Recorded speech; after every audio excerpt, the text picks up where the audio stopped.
ही चढाई म्हणजे ट्रेकरची कसरत आहे या ठिकाणी. आल्यानंतर रायरेश्वर शिवमंदिरामध्ये ते दर्शन आणि दुसरं प्रकार म्हणजे पांडवलेणी म्हणून आहे. ते पांडवलेणी पाहायला मिळेल तुम्हाला 7 कलरची माती. फायनली हा ट्रेक आपला संपलेला आहे. जय शिवराय मित्रांनो, मी आज रायरेश्वर किल्ल्याच्या ट्रेकिंगवर आहे. वाई आणि भोर या दोन्ही तालुक्याच्या सीमेवर आहे. तर हा जो काही ट्रेकिंगचा अनुभव येईल, चढाई कशा पद्धतीची आहे, ती सर्व माहिती आपण आपल्या व्हिडिओच्या माध्यमातून सर्व प्रेक्षकांना दाखवणार आहे. तर आपली साथ पाहिजे. जर आपण आपला यूट्यूब चॅनल सबस्क्राईब केला नसेल तर सबस्क्राईब करून घ्या. चला तर ट्रेकला सुरुवात करूया. पुणे सातारा हायवेवरून भोर या ठिकाणी आपण रात्री मुक्काम केला आणि सकाळी आपण या ठिकाणावरून निघालो. भोरमधून आपल्याला यायला या ठिकाणी 1.5 तासाचा वेळ लागला. वेडीवाकडं वळणं खात किल्ल्याच्या पायथ्याशी गाव आहेत आणि त्या गावावरून असा वेडीवाकडे अत्यंत तीव्र वळण आहेत आणि त्या तीव्र वळणानंतर समोर एक या पठाराच्या शेजारी केंजळगड म्हणून आहे. तिथून असं वळणं खात खात आपण या ट्रेकवरती पोचतो आणि या ट्रेकवरती आल्यानंतर या ठिकाणी पार्किंगची अत्यंत चांगली सोय आहे आणि आपले वाहन पार्किंग केल्यानंतर ट्रेकला आपण आता या ठिकाणी सुरुवात करतो आहे. सुरुवातीला किल्ले रायरेश्वर असा एक या ठिकाणी बोर्ड आहे आणि या बोर्डाच्याच पाठीमागं या ठिकाणी बांधकाम चालू आहे. अशा सिमेंट कॉन्क्रीटमध्ये पायऱ्या तयार करण्याचं काम या ठिकाणी सुरू आहे. या ठिकाणी पूर्वीच्या पायऱ्या आहेत, ती मळलेली वाट आहे आणि त्या वाटेवरून जाता येत नसल्यामुळं आता पुरातत्व खात्याकडून अशा पद्धतीनं पायऱ्या निर्माण करण्याचं काम या ठिकाणी सुरू आहे. आता सकाळचे ठीक 9 वाजलेले आहेत आणि 9 वाजता आपण या ठिकाणी पूर्वीच्या ज्या किल्ल्याच्या पायऱ्या आहेत त्या पहिल्या पायरीजवळ आलेलो आहे आणि अशा पद्धतीनं आता आपण या पायऱ्यावरून पुढं जाणार आहोत. जसं जसं आपण पुढं जाईल तसं पुढचा अनुभव आपण त्या ठिकाणी घेऊया. या ठिकाणं अशा नव्यानं पायऱ्या करण्यात आलेल्या आहेत. बहुतेक पुरातत्व खात्याकडून हे काम केलेलं दिसतंय आणि खाली खोल तीव्र अशी दरी असल्यामुळं या ठिकाणी असे लोखंडी पाईप उभे करून या ठिकाणी आपल्याला दिसत आहेत. चढाई अतिशय तीव्र आहे. 10 मिनिटाच्या अंतरावर अशा मळलेल्या वाटा आहेत आणि तेथून पावसाळ्याच्या ठिकाणावरून नक्कीच पाय निसरत असणार. त्यामुळं आपण आता जानेवारी महिना आहे, जानेवारी महिन्यात येण्याचं कारण ट्रेक चांगल्या पद्धतीने करता येतो. मळलेली वाट संपल्यानंतर परत एकदा अशा सिमेंटच्या पायऱ्या लागत आहेत. खालच्या बाजूवर अतिशय तीव्र उतार आहे. दोन्ही बाजूनं मोठमोठे कडा आणि डोंगर आहेत. सरळ चढाई आहे. थोडासा दम लागू शकतो. ट्रेकचा अनुभव असला तरच अशा किल्ल्यावर आपण ट्रेकिंगला यायला पाहिजे. 20 मिनिटाच्या ट्रेकनंतर आपण एका विशिष्ट टप्प्यावर येत आहे आणि तुम्ही बघू शकता आता ही खडी चढाई करायची आहे. त्या ठिकाणी एक लोखंडी शिडी आहे. तिथपर्यंत जायचं असेल तर आपल्याला किमान एक 10 मिनटं लागू शकतात. अशा पद्धतीनं परत एकदा आपल्याला नव्याने या ठिकाणी पायऱ्या लागलेल्या आहेत. छत्रपती शिवाजी महाराजांना घडवण्यात माता जिजाऊ साहेबांचा मोलाचं योगदान आहे. जी लोखंडी शिडी आपल्याला खालून दिसत होती ती इतकी या ठिकाणी तीव्र चढ आहे आणि ही चढाई म्हणजे ट्रेकरची कसरत आहे. या ठिकाणी तोल जाऊ शकतो. शिस्तीत या. 15 ते 20 मिनिटाच्या ट्रेकनंतर वाहनतळ खाली दिसतोय आणि इतकी तीव्र चढाई आहे आणि खाली इतकी खोल दरी आहे. बघू शकता आपण. तोल जाऊ शकतो. सांभाळून यायला पाहिजे. आणि हे ज्या गावावरून आपण खालून आलो ही वेडीवाकडे वळणं आणि वाट अशा पद्धतीने दिसते. अतिशय तीव्र अशी चढाई आहे. सगळ्यात हा अनुभव खूप अवघड आहे. खाली बघितलं की 100% आपण घाबरू शकता आणि आपला तोल जाण्याची शक्यता आहे. बाजूला खूप दरी आहे. तर आपण आपलं लक्ष जर गाठायचं असेल तर फक्त आपल्या चढाईवर लक्ष द्या. इकडं तिकडं कुठं बघू नका.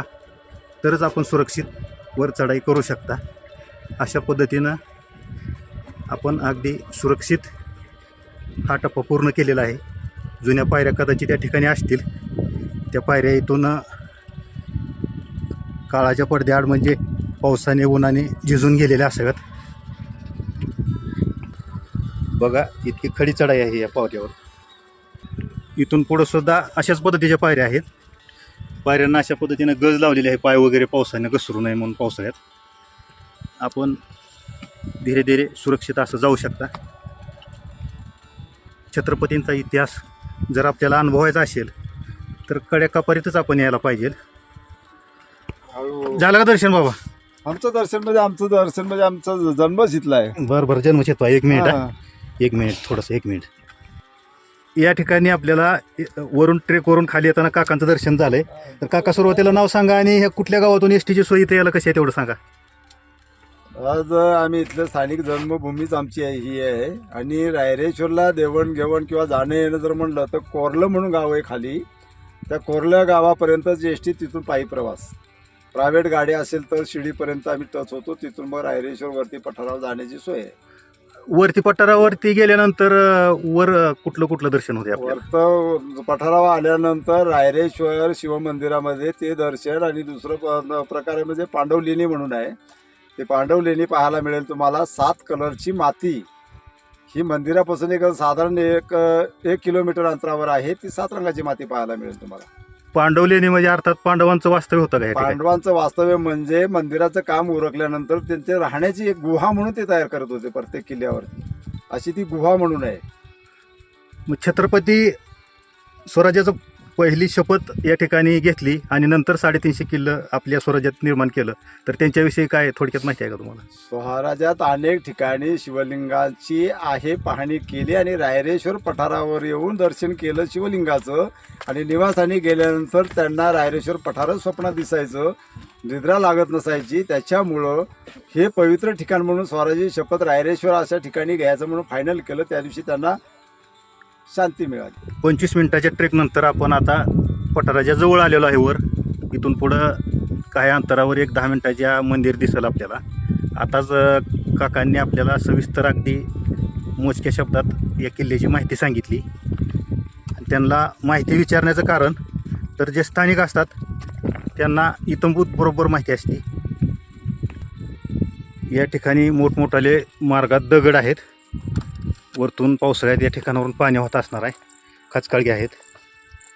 अशा पद्धतीनं पावसाळ्याच्या दिवसात इथून यायला चढाई करताना भरपूर सावध यायला पाहिजे. मित्रांनो, फायनली हा ट्रेक आपला संपलेला आहे. 30 मिनटं आपल्याला लागली, कारण शूटिंग काढत येत असल्यामुळे आपला 5 मिनिट वेळ त्यात वाया गेला. 25 मिनटाचा ट्रेक आहे. ट्रेक मध्यम आहे. ट्रेक एवढाही अवघड नाही. तुम्ही इकडं पांडवलेणीकडे चाललाय तर तिकडे ट्रेकला किती वेळ लागेल? तिकडं अर्धा तास लागला. तिथं बघण्यासारखं काय आहे? पांडव गोवा आहे असा. ज्या टायमाला आपलं मंदिर झालं ना हां, पांडवकालीचं, त्याच टायमाचा गोवा आहे. पुढं 5 ते 10 मिनटाच्या अंतरावर मंदिर आहे. आता आपण बाबांना विचारलं, या ठिकाणी पांडवांची वास्तव्य या ठिकाणी राहिलेलं आहे आणि पांडव ज्या ठिकाणी वास्तव्यास येत होते त्या ठिकाणी काहीतरी खून करून त्या ठिकाणी एखादं मंदिराची निर्मिती करून जात होते. आणि त्या काळात मंदिराची निर्मिती झाली. हातात काठी आणि भगवा निशाण आहे. किती वेळ लागू शकतो बाबा? हा, किती वेळ लागतो किल्लं कुठं मंदिराकडे? मंदिरापाशी 15 मिनिटं. 15 मिनिटामध्ये तुम्ही आरामशीर जाऊ शकता. अनेक वाटा अशा फुटलेल्या आहेत, त्यामुळे आपण ही मुख्य वाट सोडायची नाही.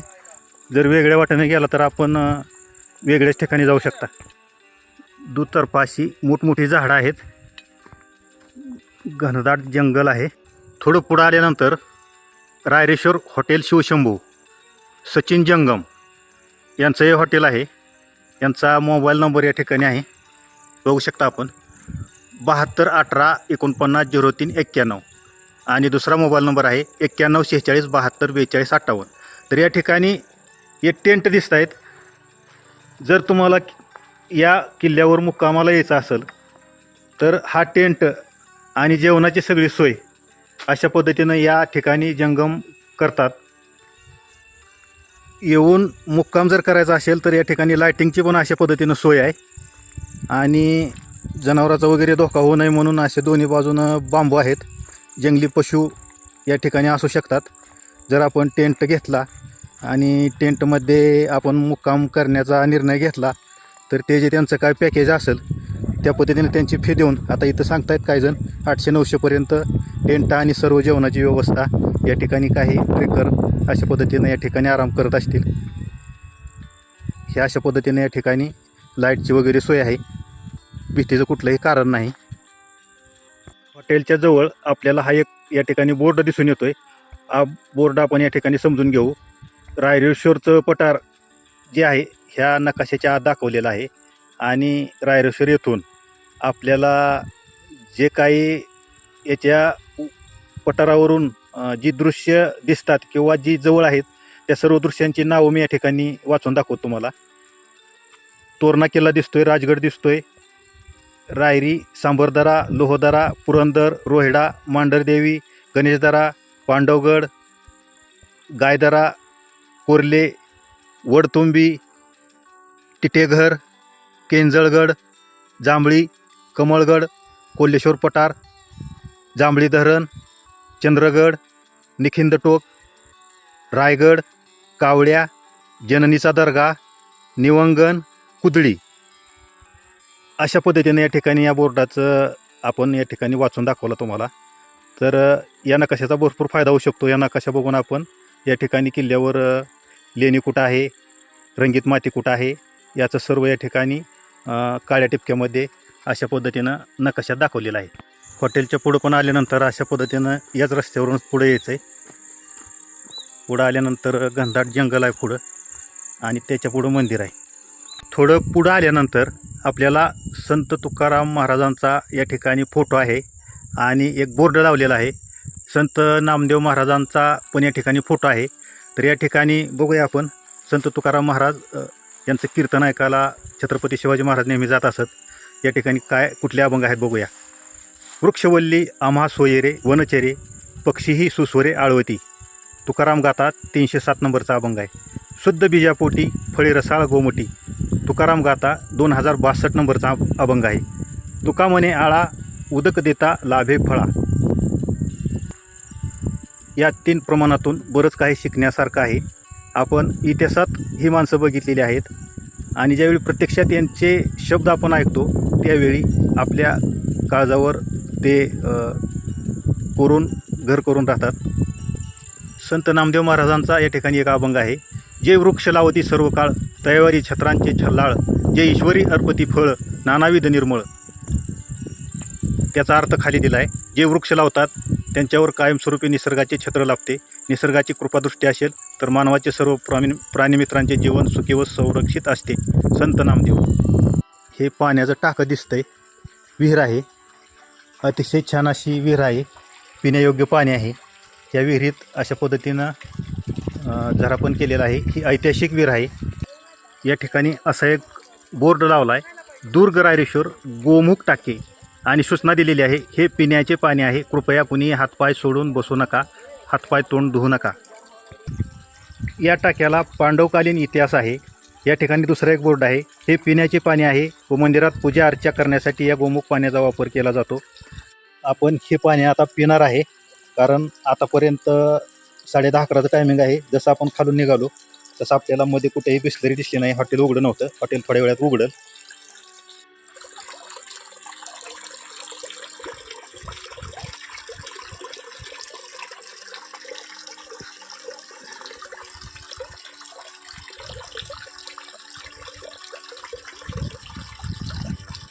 पाण्याची चव कशी लागते आपण बघूया.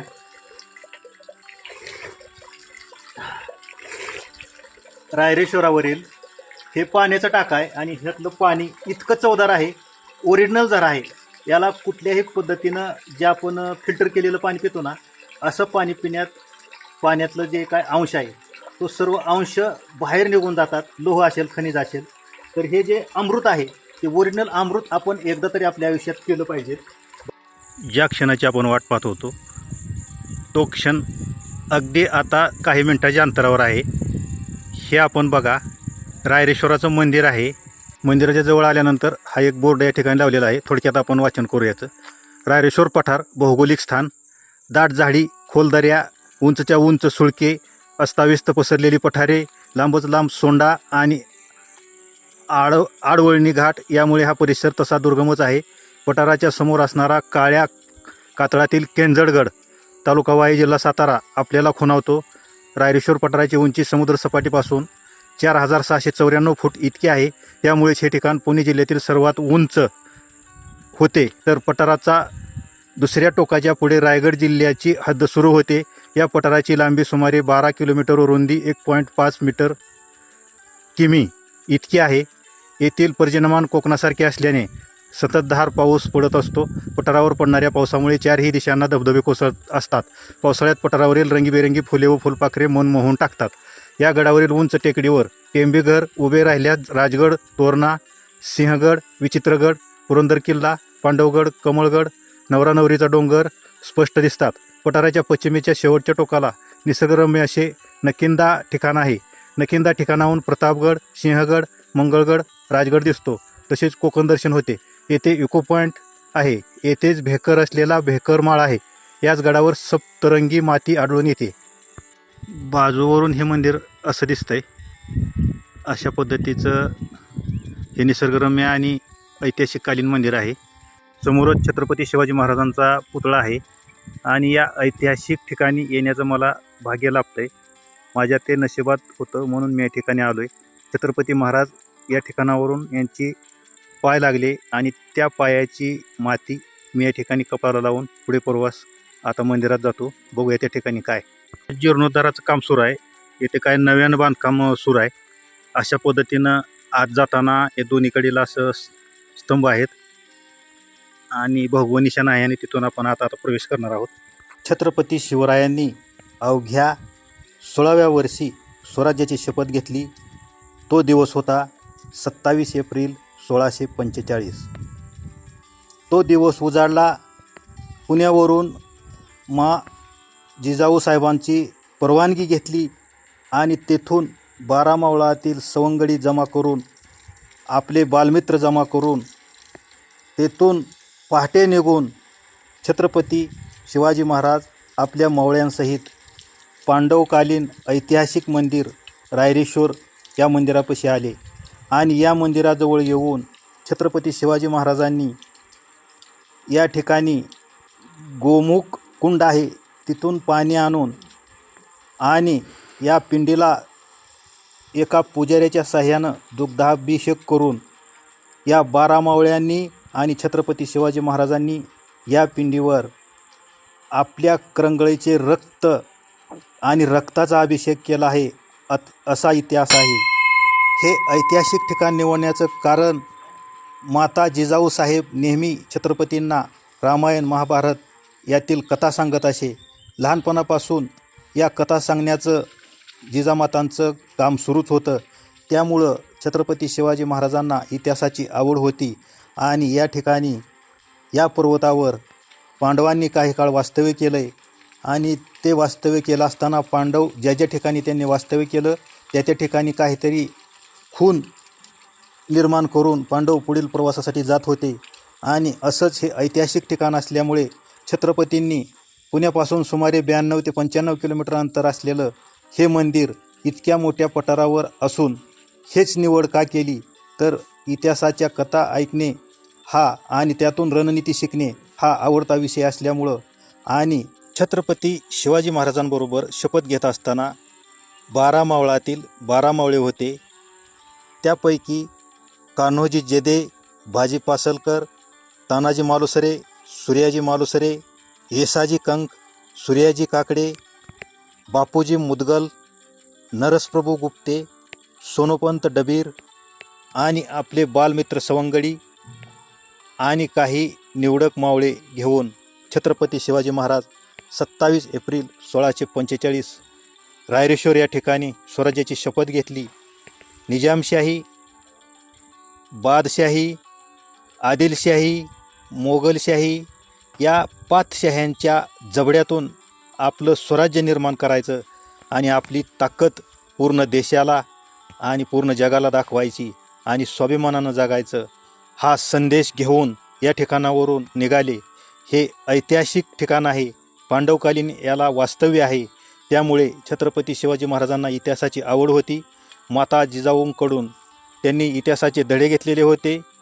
त्यालाच अनुसरून त्याचाच एक भाग म्हणून छत्रपती शिवराय बाल शिवाजी 16 वर्षाचे होते त्यावेळी या ठिकाणी येऊन स्वराज्याची शपथ घेतली आणि पुढे जाऊन आपल्या स्वराज्यात सुमारे 350 किल्ल्याचं ट्रेकिंग केलं. रायरेश्वराच्या साक्षीनं मी शपथ घेतो की छत्रपती शिवरायांनी जेवढे आपल्या स्वराज्यात किल्ले आणले, लढाया केल्या, या सह्याद्रीच्या कड्याकपाऱ्याशी झुंज दिली, त्या किल्ल्याचं ट्रेकिंग पूर्ण यशस्वी करून मी आपल्यासमोर माझ्या यूट्यूब चॅनलच्या माध्यमातून आणीन. आणि यासाठी मला आपल्या सर्व मावळ्यांचं, किल्लाप्रेमींचं, ट्रेकरचं सहकार्य हवं आहे. जय शिवराय, जय शंभूराजे, जय माझी जाऊ, हर हर महादेव. रायरेश्वर या किल्ल्याचा यशस्वी ट्रेक करून आपण संध्याकाळच्या 5 वाजता परतीचा मार्ग पकडलेला आहे.